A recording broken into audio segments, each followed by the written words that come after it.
కాలేజీకని చెప్పి బయలెళ్ళే కుర్రాడు bus స్టాపులో pose చూడు. సెల్లు సేత పట్టుకొని స్టిల్లు కొడుతూ వాడు అమ్మాయిలెంట పడతాడు. మార్నిసు సినిమాకు రమ్మంటూ వాడు సెల్లులో మెసేజులే పంపుతాడు. అయ్యో విలువైన కాలాన్ని అయ్యో విలువైన కాలాన్ని వెలిగించే చదువునే గంగాలో కలుపుతున్నాడు. విన్ని నమ్మి చదివించేటి కన్నుల ఆశల్ని కృంగాలో తొక్కుతున్నాడు. ఆలకించండి రా రింగుటోను, భలే సౌకర్యం ఉన్న సెల్ ఫోను. వాడే తీరు మాత్రం మారితేను, మన బ్రతుకు హరిచంద్ర కాటిసీను. ఆలకించండి రా రింగుటోను, భలే సౌకర్యం ఉన్న సెల్ ఫోను. బైకు మీద వెళ్తాడు భలే జోరుగా ఒకడు, రోడ్డు మీద స్పీడు చూడు. దారి మధ్యలో నా సెల్ ఫోను కాలొస్తే మెల్లిరిగా సెల్లు పెడతాడు. సెల్ ఫోను స్విచ్ అయినా ఆపేసుకోడు, పక్కన బైక్ ఆపి మాట్లాడుకోడు.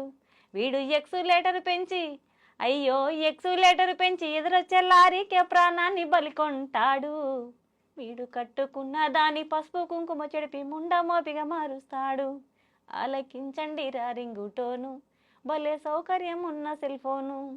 ఈ సెల్ ఫోను పుణ్యాన యువతరంలో నడత పెడదారి పట్టిపోతుంది. బాతురూములోన వీడియో సెల్లుతో ఫోటోలనే తీస్తుంది. ఆడోళ్ళ మాన మర్యాదలు తీసి ఆత్మహత్యలకు పరిగొల్పుతోంది. అయ్యో దూరాల్ని తగ్గించి చిటికేలో కబురంపే సాధనమురా సెల్లు ఫోను. విపరీతాలకు దారి తీసేటి మనసును అదుపులో పెట్టుకుంటేను. ఆలకించండి రా రింగుటోను, భలే సౌకర్యం ఉన్న సెల్ ఫోను. వాడే తీరు మాత్రం మారితేను, మన బ్రతుకు హరిచంద్ర కాటిసీను. ఆలకించండి రా రింగుటోను, భలే సౌకర్యం ఉన్న సెల్ ఫోను. సూపర్ అండి, నిజంగా థ్యాంక్ యూ మేడం. ఎంత చక్కగా పాడుతున్నారు. అసలు అసలు ఏం చెప్పాలో కూడా నాకు అర్థం కావట్లేదు. నిజంగా ఎంత మంచి ఈ పాట ఎవరు రాశారు అసలు? ఈ పాట రెల్ల సింగరు జానకిరామన్న అని ఖమ్మం అన్న పాడాడు సాంగ్. ఇది ఒక తన ఛానల్లో. ఇది నాకు మంచిగా యూజ్ అవుతుంది. నిజంగా ఎంత ఇన్ఫర్మేషన్ అయితే మన మొబైల్ గురించి ఇవ్వచ్చో, మన లైఫ్ ఎంత రిస్క్ లో పడుతుంది, దానివల్ల ఎంత ఉపయోగం ఉందనేది టోటల్ ఇన్ఫర్మేషన్ అంతా పాటలో తెలిసిపోతుంది. హరిచంద్ర కాటిసీన అంటే శ్మశాన వాటిక. మనం ఏ రకంగా చనిపోయినా కూడా చివరికి వెళ్ళే ఘట్టం అదే కాబట్టి వాడే తీరు మాత్రం మారితే మన బ్రతుకు హరిచంద్ర కాటిసీను. అంటే హరిచంద్ర చివరికి శ్మశాన వాటికల్లో కాటికాపరిగా పనిచేసాడు కదా, కాబట్టి అక్కడ దాకా వెళ్ళొద్దు అని అంటే ఖచ్చితంగా హెల్మెట్ పెట్టుకోవాలి, సీట్ బెల్ట్ 4 వీలర్ ఉంటే సీట్ బెల్ట్ ధరించాలి, సెల్ ఫోన్ మాటలతో డ్రైవింగ్ చేయకూడదు, సిగ్నల్స్ ని ఫాలో అవ్వాలి, బండి మీద 3-4 వేసి వెళ్ళకూడదు. అవును.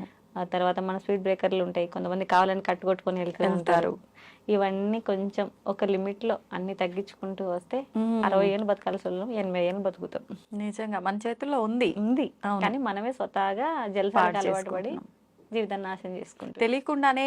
అంటే చాలా రకాల ఫుడ్ వల్ల గానీ, పొల్యూషన్ గానీ తెలియకుండా మనకు అది మనం ఏం చేయలేము, అలా పాడవుతుంది. మన చేతుల్లో ఉన్నదన్నా మనము కాస్త పాటిస్తే గనక మన ఆరోగ్యాన్ని మీరు అన్నట్టుగా ఒక 10-15 ఏళ్ళు పెంచుకోవచ్చు. అప్పటి తిండి తిన్న వాళ్ళు మేడం మనకి 100 పైబడి బతికిన వాళ్ళు ఇప్పుడు ఉన్నారు.